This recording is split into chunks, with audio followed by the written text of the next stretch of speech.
Alright, welcome once again. My name is Ty Mitchell and we're going to be doing our fourth part of a 5-part series on the third barrel.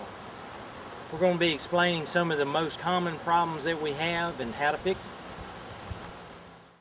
Alright, some of the most common problems that you see is number one, we'll leave this second barrel and we're not completing a turn. It's going to cause us to bow off wide. Now when we're coming wide to a third barrel, it costs you a lot of time, number one, but it's going to be a guessing game for your horse. They're going to cut the pocket off and then it gives them the opportunity to step off wide on the back side. The way to correct that, make sure when you leave that second barrel you turn, look, and line up, keeping your inside rein long enough that you line up with your spot on your third barrel. Something else that will happen is overturning the second barrel. Make sure you do not do this. What it does is it creates an extra step for your horse. There again, timing would be more important here. If he pops out, then you run the risk of him popping out too early or popping out too late. But a horse that pops out is usually one that'll move in. So make sure straighter, longer.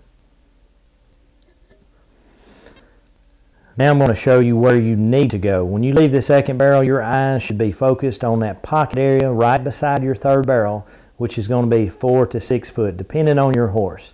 I want to try to go in a straight line to that spot, wait till my leg's even, and let him finish that turn. Doing this, you'll be able to keep your momentum and get out of that third barrel in a straight line, allowing your horse to use that speed.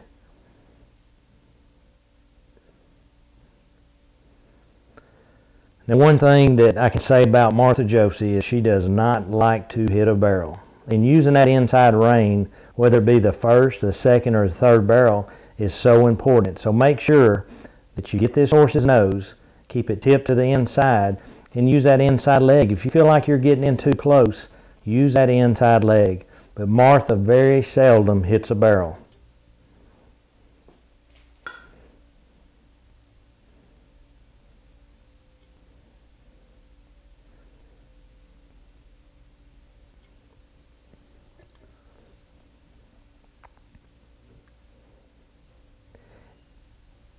Something that has to happen is you have got to be able to put this horse in position. Put him in that best spot. If you have a horse that's anticipating a turn, do what I just did here. Stop them even with the barrel.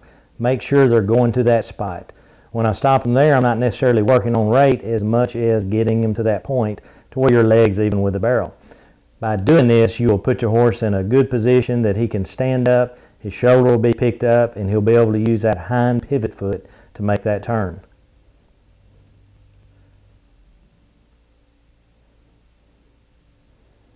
Now, if you need to just walk the pattern, so many times the speed of the run is faster than what we're thinking. In your slow work, it's important to know where to practice. Know where your spots are. There's a lot of people that will go make a run and they're just throwing caution to the wind. They're not putting their horse in position. Know where you need to be. And if you need to set a cone up to make a straight line towards your third barrel, do that.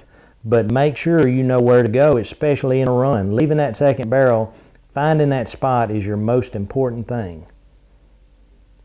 Now I'm going to run to the third barrel and show you that angle and approach you need to take. Right here, turn, look, line up. Wait till your leg's even. And pull up, give them their head. Let them get out of that turn.